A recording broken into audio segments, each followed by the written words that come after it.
ایک دفعہ کا ذکر ہے، ایک چھوٹا سا گاؤں ہوا کرتا تھا۔ اس گاؤں کے اندر ایک جھونپڑی ہوا کرتی تھی۔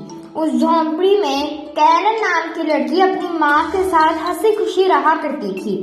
کیرن اتنی غریب تھی کہ اس کے پاس کھیلنے کے لیے صرف ایک ہی کھلونا تھا۔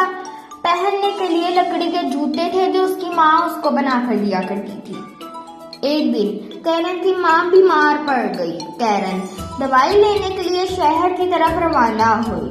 ابھی وہ جنگل سے گزر ہی رہی تھی کہ اس کو ایک جوتے پڑے ملے۔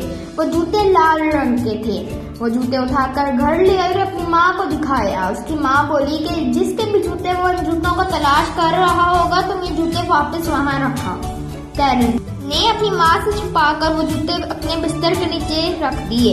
ایک دن جب کیرن کھیلتی کھیلتی گھر آئی تو دیکھا کہ اس کی ماں بستر پر نہیں تھی۔ وہ سمجھ گئی کہ اس کی ماں مر چکی ہے۔ وہ قبرستان اپنی ماں کے جنازے پر لال رنگ کے جوتے پہن کر چلی گئی۔ سب لوگ اس کو حیرانگی کی نگاہ سے دیکھ رہے تھے، پر کیرن کو کسی کی پرواہ نہیں تھی۔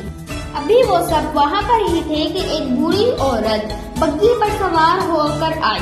جب اس کو خبر ملی کہ یہ کیرن یتیم ہو چکی ہے تو وہ اس کو اپنے محل میں لے آئی۔ جب بوڑھی عورت نے کیرن کے پاؤں میں لال رنگ کے جوتے دیکھے تو اس نے اس جوتوں کو پھینکنے کا کہا۔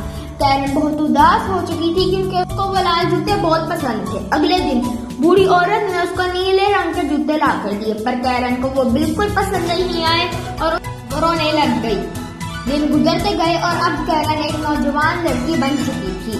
بوڑھی عورت اس کو جو بھی تحفہ لا کر دیتی وہ اس کو ناپسند کر دیا کرتی تھی۔ ایک دن بوڑھی عورت نے اس کے لیے کھانا بنایا، پر کیرن ضد میں آ گئی کہ اس نے چاول ہی کھائے گی، نہیں تو کچھ نہیں کھائے گی۔ بوڑھی عورت مان گئی اور اس کو چاول دیے۔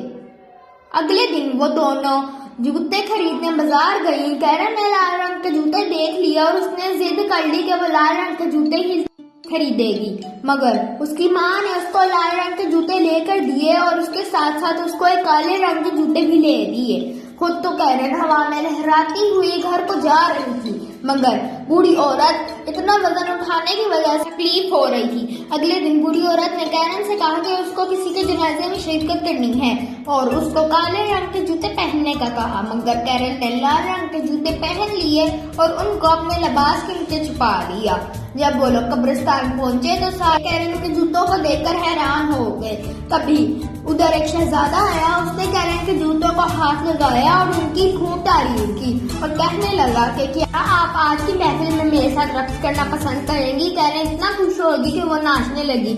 اب وہ رک ہی نہیں پا رہی تھی۔ اس نے بہت کوشش کی رکنے کی، پر وہ رک ہی نہ پائی۔ آخر جوتے اس کے پاؤں سے نکل گئے اور وہ گر گئی۔ وہ لکڑی کے سہارے اپنے گھر کے لیے روانہ ہوئی، پر ابھی بھی وہ لال جوتے رقص کیے جا رہے تھے۔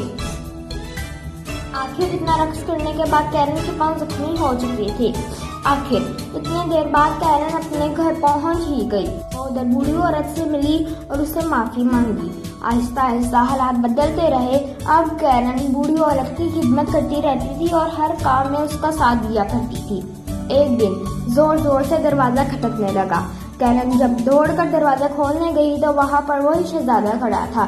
شہزادے نے اس کو شادی کی دعوت دی۔ کیرن نے شادی کی دعوت قبول کر لی اور پھر وہ لوگ خوشی خوشی رہنے لگ گئے۔